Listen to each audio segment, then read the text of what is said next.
എനിക്ക് അവളെ കണ്ടപ്പോ തന്നെ ഭയങ്കര ഇഷ്ടമായതാ. എന്താണ് ഭയങ്കര ബിസിയാണല്ലോ. ഇങ്ങനെയൊക്കെ അൺമാരീഡ് ആയിട്ട് നടന്നാൽ മതിയോ കൂട്ടുകാരാ? ഒരു കല്യാണമൊക്കെ കഴിക്കണ്ടേ? എന്നാ കല്യാണ വീട്ടിൽ വെച്ച് കണ്ടത് മുതൽ എനിക്ക് തന്നെ ഭയങ്കര ഇഷ്ടമാണ്. ആ ഇഷ്ടം ഒന്ന് അറിയിക്കാൻ വേണ്ടിയിട്ടാണ് പബ്ബിലേക്കും പിന്നെ ട്രെയിനിലേക്കും ഒക്കെ ചാടി കയറിയത്. നീ എന്നെ പ്രപ്പോസ് ചെയ്തോണ്ട് ഇപ്പൊ കേട്ടെ? കേട്ടിട്ട് എന്ത് തോന്നി? എനിക്ക് കിട്ടാവുന്നതിൽ വെച്ച് ഏറ്റവും വേർസ്റ്റ് പ്രപ്പോസൽ ആണെന്ന് തോന്നി. എനിക്കെന്നല്ല, ഏതൊരു പെണ്ണിനും. നിനക്ക് ഞാൻ ഈ പറയുന്നൊക്കെ കോമഡി ആയിട്ടാണോ തോന്നുന്നത്? സീരിയസ് ആയിരുന്നോ? അങ്ങനെയാണ് അതിനെ പറ്റിയ മറുപടി ഉണ്ട് എന്റെ കയ്യില്. നടക്കില്ല സച്ചിനെ. നിനക്കെന്തൊന്നും പറയാനില്ലേ? റീനു, ഐ ലവ് യു ഡി. സച്ചിനെ പ്ലീസ് ഡോണ്ട് ഡു ദിസ്. എടാ, നിന്നെ ടേക്ക് കെയർ ചെയ്ത് കൊണ്ടുപോകുന്നല്ലേ എനിക്ക് തോന്നുന്നേ. എനിക്ക് പറ്റില്ല സച്ചിൻ എന്നെ കൊഞ്ചിച്ചോണ്ടടക്കാൻ. നീ അതൊക്കെ എൻജോയ് ചെയ്തിട്ടില്ലേ? എനിക്കങ്ങനെ ഫീൽ ചെയ്തിട്ടുള്ളൂ. സോറി, ഞാൻ എൻജോയ് ചെയ്തിട്ടില്ല.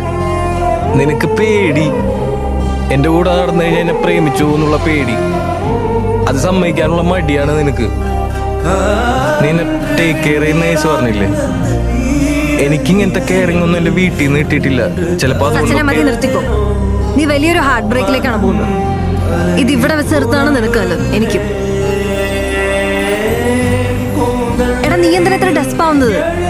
നിനക്ക് കിട്ടിയ ആദ്യത്തെ റിജക്ഷൻ ഒന്നും അല്ലല്ലോ ഇത്, ആണോ?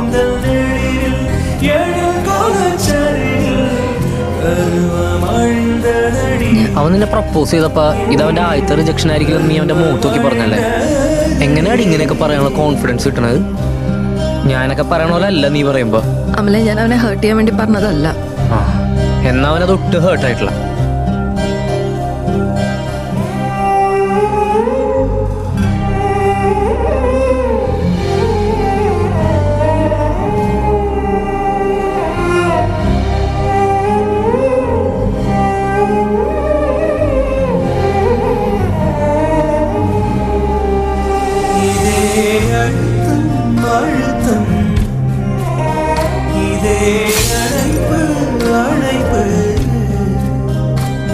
ഞാൻ കുറച്ചു ദിവസം മുന്നേ നിന്നെ വിളിച്ചിട്ടുണ്ടായിരുന്നു, മെസ്സേജ് അയച്ചിട്ടുണ്ടായിരുന്നു. നീ രണ്ടിനും റെസ്പോണ്ട് ചെയ്തില്ല. റെസ്പോണ്ട് ചെയ്തിട്ട് എന്തിനാണ് പറയുന്നത്? എനിക്ക് വയ്യ. മെസ്സേജ് അയച്ച് സിംഗിൾ ടിക്ക് ഡബിൾ ടിക്ക് ആവുന്നതും ഡബിൾ ടിക്ക് ബ്ലൂ ടിക്ക് ആവുന്നതും ഒക്കെ നോക്കി കുത്തിരിക്കാൻ എനിക്ക് വയ്യ. അല്ല, ഞാനന്ന് അങ്ങനെയൊക്കെ പറഞ്ഞിട്ട് നീ വിഷമിച്ചു പോയെന്ന് അമൽ പറഞ്ഞു. അത് കേട്ടപ്പോ ഒരു മനസ്സമാധാനം ഉണ്ടായിരുന്നില്ല, അതാ വിളിച്ചേ. ഓ, നിന്റെ മനസ്സമാധാനം അതെപ്പോഴും ഓക്കെ ആയിരിക്കണം അല്ലേ? Thank you miss Reenu.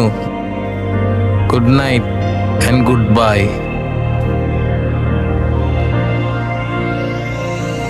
എടാ, ഞാൻ വന്നോട്ടെ? നീ ഹൈദരാബാദ് വിട്ട് പോകുന്ന എനിക്ക് ഇഷ്ടമല്ല. കുറച്ചുനാൾ നീ ഇവിടുന്ന് മാറി നിന്നപ്പോഴാണ് എനിക്കത് മനസ്സിലായത്. നീ എന്ന് ചോദിച്ചില്ലേ നിന്നെ ടേക്ക് കെയർ ചെയ്യുന്നത് ഞാൻ എൻജോയ് ചെയ്തിട്ടില്ലെന്ന്? ഞാൻ ശരിക്കും എൻജോയ് ചെയ്തിട്ടുണ്ട്. എനിക്കതൊക്കെ ഇഷ്ടാ. നീ ഇവിടുന്ന് പോയി ഞാൻ മിസ് ചെയ്യതൊക്കെ. എനിക്കത് മിസ് ചെയ്യാൻ താല്പര്യമില്ല. പക്ഷെ ഒരു ഗട്ട് ഫീലിംഗ് ഞാൻ പറയാ, I think I M following for you. Sachin, I love U. ഞാൻ ഇനി സിംഗിൾ അല്ലല്ലോ? അല്ല.